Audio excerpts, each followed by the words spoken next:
Bakit may korona ang bayabas? May isang sultan na napakapayat, ngunit kinamumuhian ng marami dahil sa kanyang kasakiman at kalupitan. Palagi niyang suot ang kanyang korona upang ipakita na siyang pinakamakapangyarihan. Isang araw habang kumakain si Sultan Barabas ng kanyang masaganang tanghalian, isang marungis na batang lalaki ang lumapit at humingi ng limos sa kanya. Parang awa niyo na po, Sultan Barabas. Ulila na po ako. 3 araw na po akong hindi kumakain. At palaboy-laboy dahil sa wala po akong matirahan. Ang pagsusumamo ng bata. At sino kang lalapit sa akin sa oras ng aking pagkain? Dapat ay sa mga katulong ka humihingi ng limos. Ang pagsinghal na sabi ng sultan. Humingi na po ako, ngunit ayaw po nila akong bigyan. Ang lumuluhang sabi ng bata. Lumayas ka, layas, nakakawala ka ng gana, bulyaw ng sultan. Sa halip na umalis ay lalong lumapit ang bata.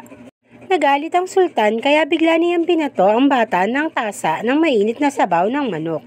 Laking gulat niya nang mawala ang batang umiiyak. Hakmasay ang tatayo upang humingi ng tulong nang bigla na lamang siyang nalugmok sa kanyang kinauupuan. Lumapit ang mga katulong. Pinulsuhan ng sultan ngunit natuklasan nilang patay na ito. Inilibing ang sultan na walang nakiramay. Ang mga tao ay pumili ng panibagong sultan at kinalimutan na si Sultan Barabas.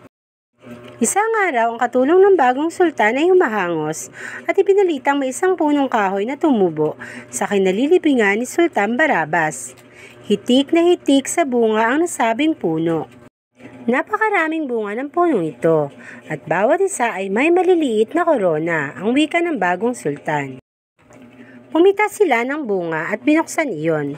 Naku, ang daming buto, matitigas at maliliit na buto. Ang sigaw ng matandang babae, kasing tigas ng loob ni Sultan Barabas. Isang matandang lalaki naman ang tumikim ng bunga. Pagkaasim-asim, sing-asim ng ugali at pagmumukha ni Sultan Barabas.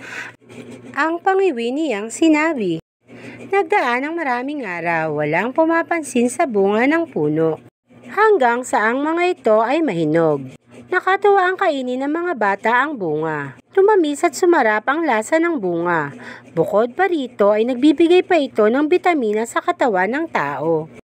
Mula noon ang bunga ay tinawag na bayabas hango sa pangalan ni Sultan Barabas. Ang aral ng kwento.